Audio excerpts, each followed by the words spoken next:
center of mass of the body or system is its balancing point. So center of mass is the balancing point of the body or system. It is the point that moves as though all of the mass, okay, of the body. So I'm writing in this way, all of the mass is concentrated there, and all the external force act at that point. So this is to be noted. Now, consider two masses, okay, M1 and M2, connected by thin rod, and we assume the rod to be massless. Okay, we neglect the mass of the rod. Now, I'm drawing, okay, we have mass M1 and M2, okay, connected by thin rod, okay, and we neglect the mass of the rod, okay. So let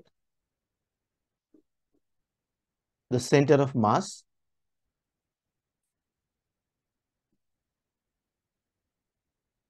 is at this point, okay. So I'm redrawing, okay, I'm redrawing this figure, okay.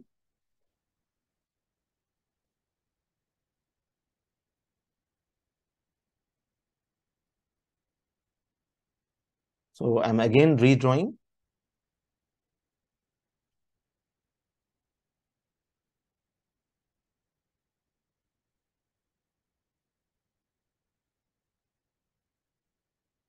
So we have this. Let us call it figure 1. This is figure 2. This is figure 3. Now, let force F, okay, act from this point in figure 1. Let the force F act from this point in figure 2. So what we find in figure 1 and 2, okay, force F is not applied or is not acting from center of mass. We can see force F is not acting from center of mass.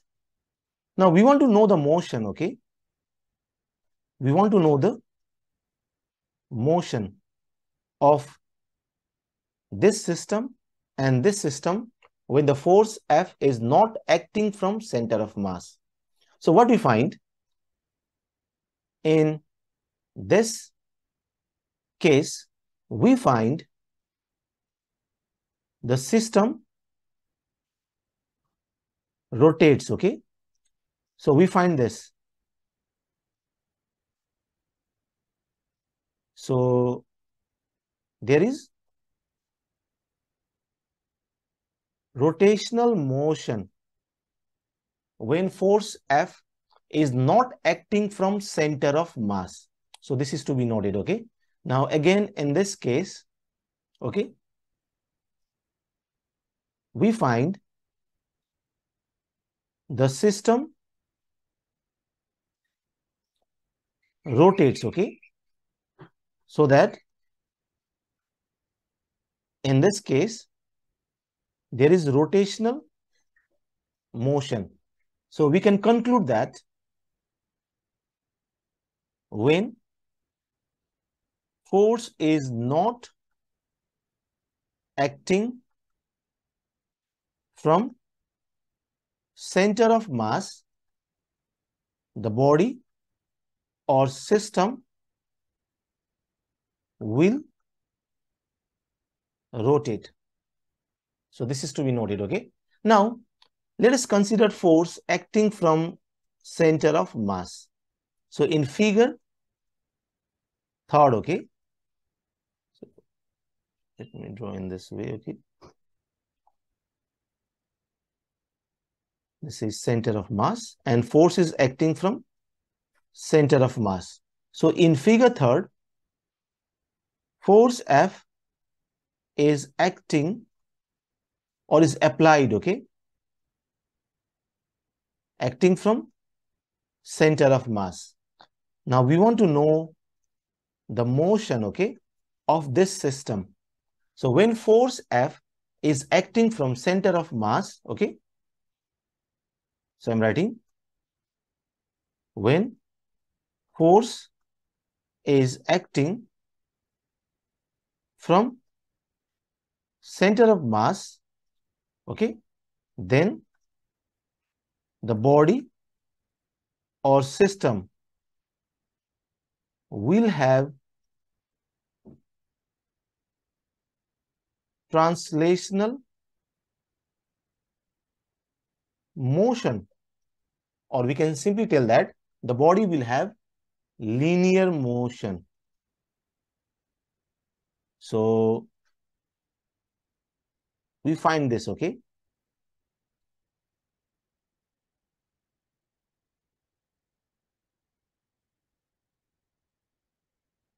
The body will have linear or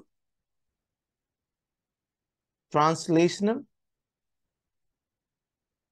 motion, okay? When the force is applied or is acting from the center of mass. So this is to be noted, okay? Now,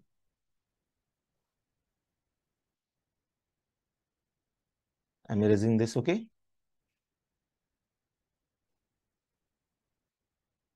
And I'm erasing this also.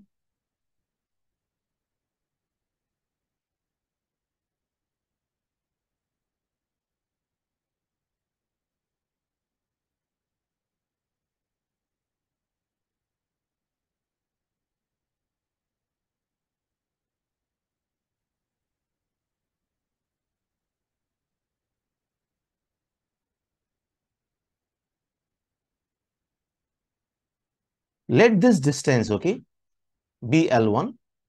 That is distance of center of mass from M1 is L1 and distance of center of mass from L2, sorry, from M2, mass M2 is L2. So let us consider this, okay? Now what we do, the relation between L1 and L2 of the mass or masses, okay, from the center of mass is given by, okay, this equation M1 times L1 equals M2 times L2. So we have this. Now from this equation, okay, we can write L2 by L1 equals M1 by M2. So what we can conclude from this relation is that length, okay, L is inversely proportional to mass. Okay, so if mass is high, okay, if this is high, then distance, okay, is less. So from this, we can conclude that the center of mass, okay, the center of mass is close to heavier mass or particle. So in this diagram, we can see, okay, L2 is small. We can see, okay, in this diagram, L2 is less than L1. So we find, okay, center of mass or the position of center of mass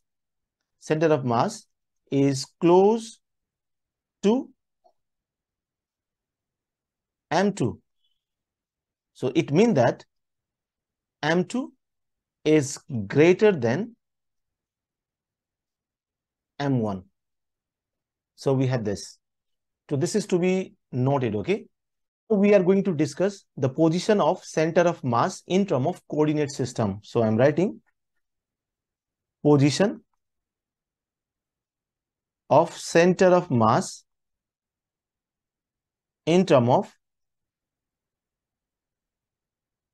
coordinate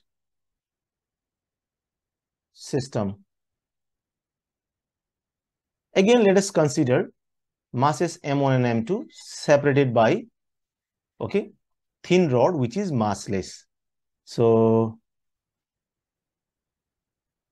we have M1 and M2, okay, they are connected or separated by thin rod, and we neglect the mass of the rod, okay. So let this be the position of center of mass, and center of mass is at L1 distance from M1 and is at L2 distance from, okay, mass M2. So what we find is that, okay, M2 is greater than M1. Why? Because L2 is less than L1. So we have discussed this concept, okay, previously. Now,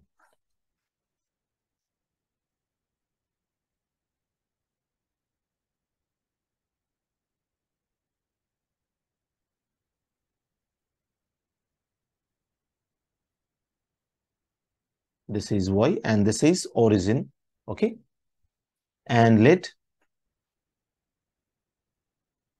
M1 be at X1 distance, okay, from the origin, and M2 be at X2 distance from the origin, and let the position, okay, so position of center of mass be x cm from the origin, or the distance of center of mass from the origin is x cm. Clear? Now we know, we have discussed, okay, relation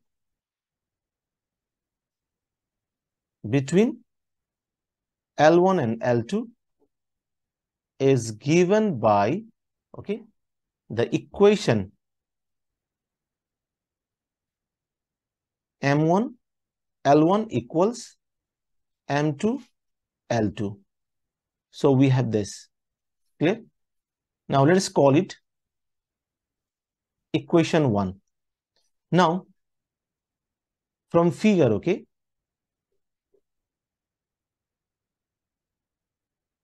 from figure, what we find, okay, X2, if you look into figure, then X2 equals x cm, this distance, plus L2, okay, this distance. So we find this. Clear? So x cm plus L2. So we find this.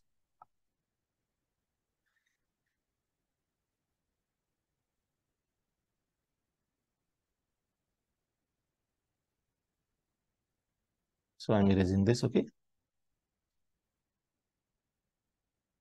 So we can write L2 equals x2 minus xcm. Let's call it equation 2. And we can see xcm is x1 plus this distance. Okay, so we can write xcm equals x1 plus L1. So we have this.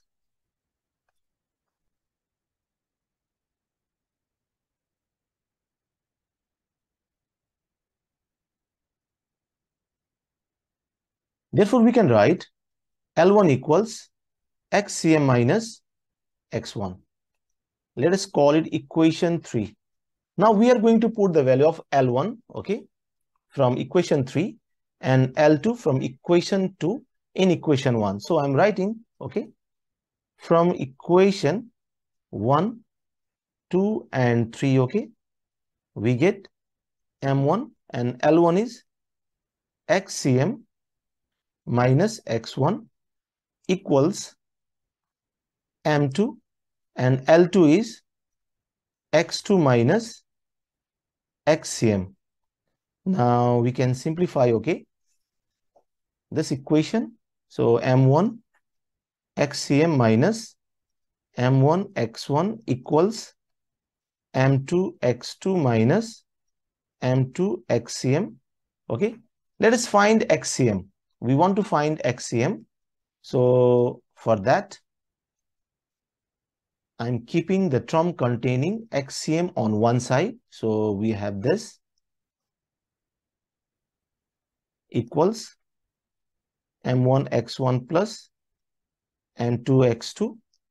So we get M1 plus M2. Okay, so I'm writing in this way xcm. So I'm taking xcm common from the left hand side. This equals M1 x1 plus M2 x2. Therefore, we can write xcm equals M1 x1 plus M2 x2 divided by M1 plus M2. So let us call it equation 4. So as I said earlier, okay, in this case, M1 is not equal to M2. And since we find center of mass, or we are taking center of mass is close to M2, so we find M2 is larger in comparison to M1. The reason is, okay, L2 is smaller than L1. So we have this. Now, let's consider this, okay, if M1 equals M2. So what happens when both masses are equal? So from equation 4, then from equation 4, okay, we get xcm equals, so I'm writing in this way, okay,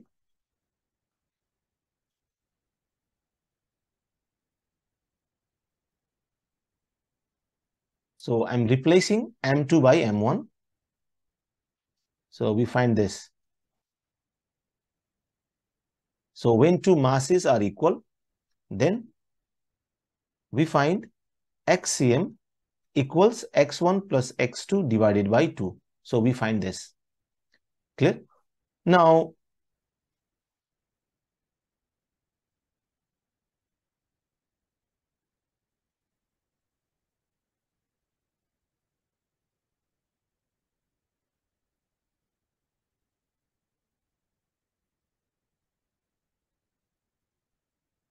I'm erasing this, okay?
Now, let us consider this, okay?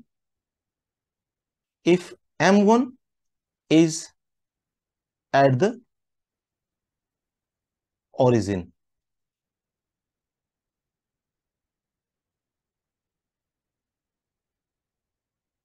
so we have M1, this is Y, M1 at origin, okay? It is at origin.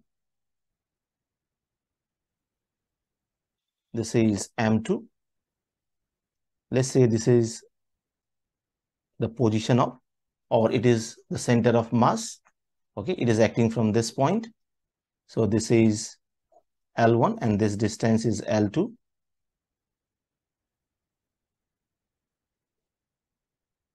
So we have this. Now what we find, okay? And we know this distance is x2. This distance is xcm. So when M1 is at the origin, okay, then x1 equals 0.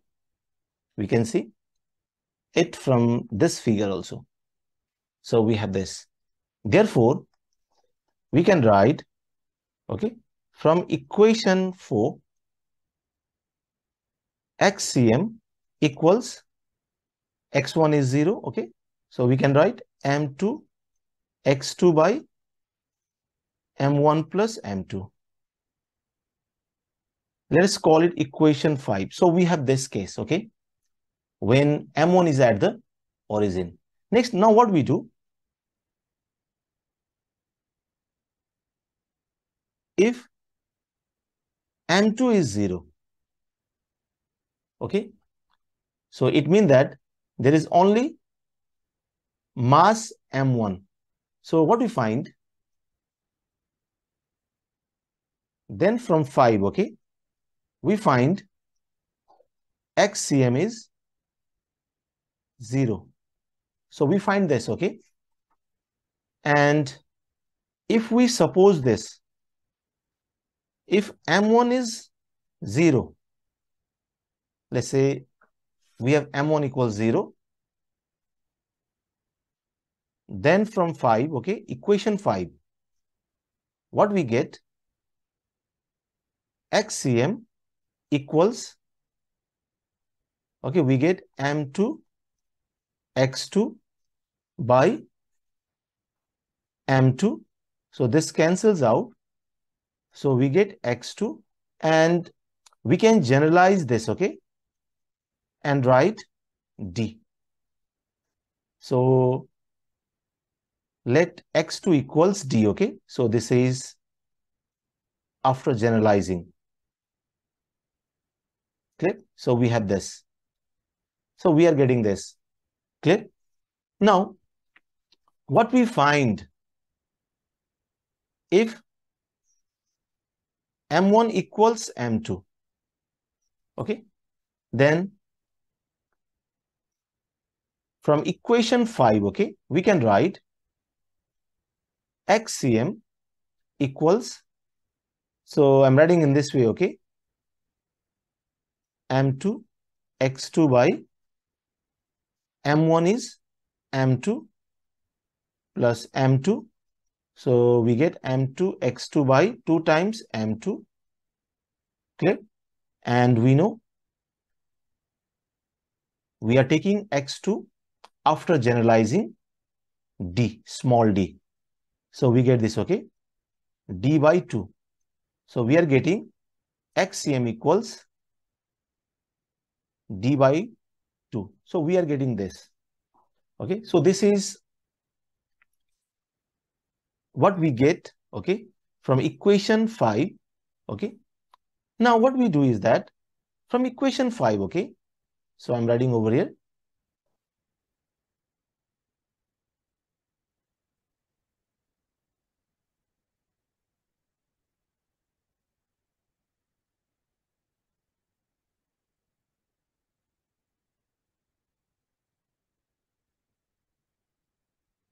From equation 5, okay, what we get is that if M1 is not equal to 0 and M2 is not equal to 0. Clear? In this case, what we get? M2 is 0, but M1 is not equal to 0. Okay? So, for this, M2 is not equal to 0. Okay? So, we have this.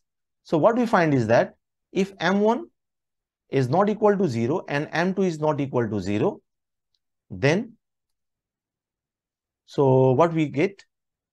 XCM can have, okay, values, that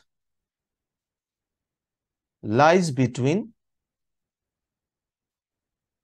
0, okay, and D. 0 and D. So this is to be noted, okay. Now, I'm erasing this.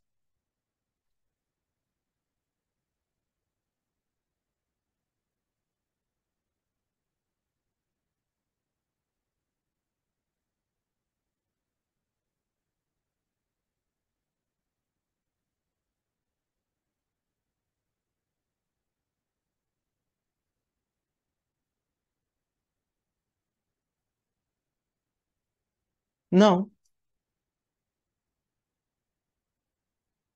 for n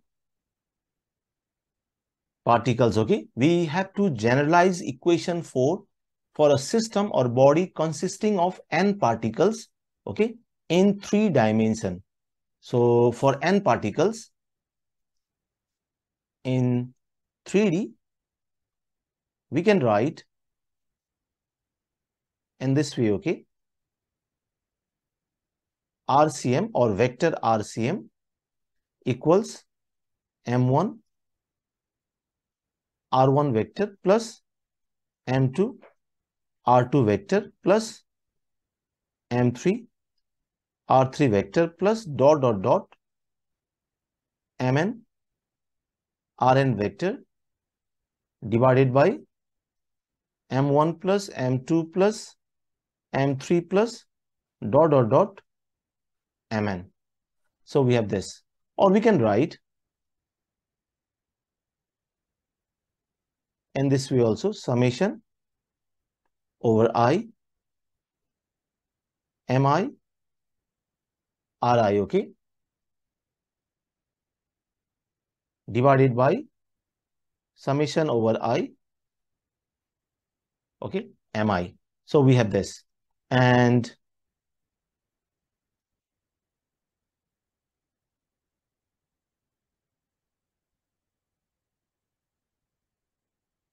we can write summation over I Mi equals capital M, okay. So what is this? It is total mass. This is total mass of the body or system. So we have this. Now, let me write in this way, okay. So this gives me the position of center of mass for a body or system, okay, consisting of n particles in 3 dimension. So this gives the position, okay. So we need to note this.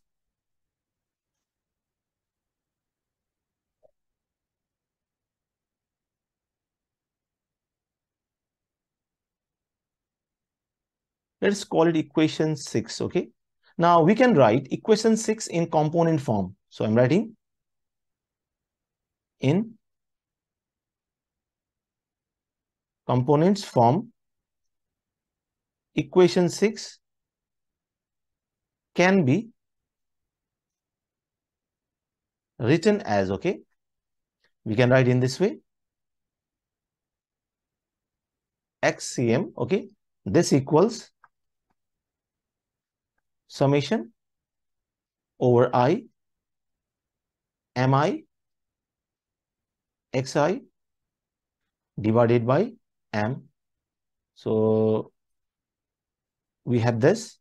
In same way for Y, okay, we can write taking the y component of this.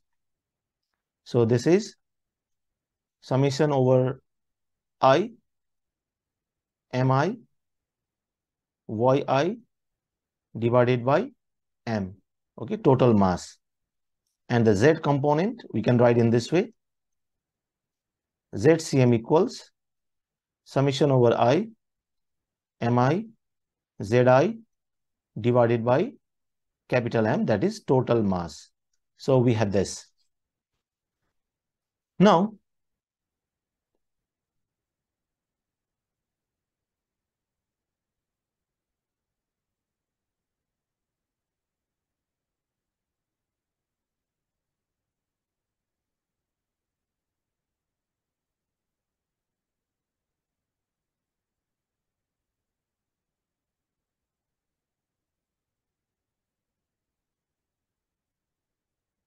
let us discuss center of mass for a continuous body, okay? Let us discuss this. Continuous body. Now, we need to understand what is continuous body, okay? So, solid body having continuous distribution of matter.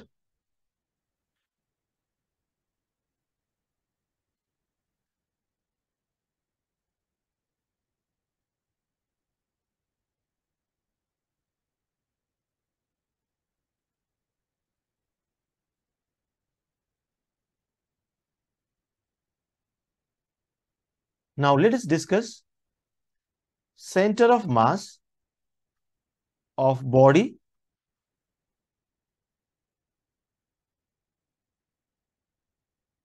Now let us discuss center of mass of a continuous body. So for continuous body, okay, for continuous body, what we find?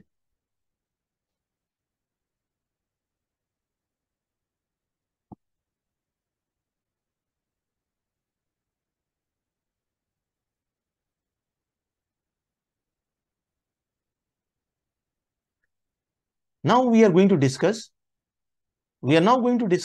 center of mass of a continuous body. By continuous body, we mean there is continuous distribution of matter.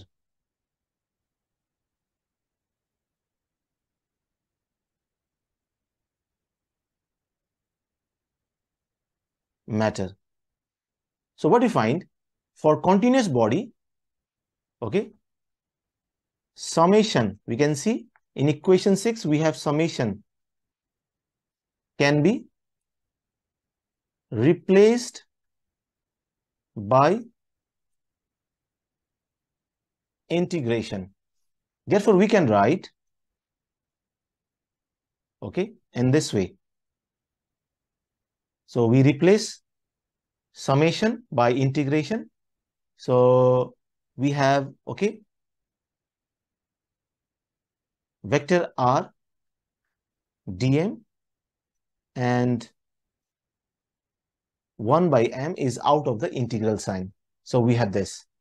So this is the expression for position of center of mass in case of continuous body. Now in component form, we can write xcm equals 1 by m, okay, clear? And we have x dm, okay, and ycm equals 1 by m summation y, and we have dm, okay, zcm equals 1 by m z dm. So we have this, clear? And if the object have uniform density, if the object have uniform density. Okay, then we can write density equals mass by volume. Okay, so let's say we have this, or we can write in this way also, mass by volume. So we have this. Now what we get is that, okay, from this expression, dm equals m total mass by total volume times dv.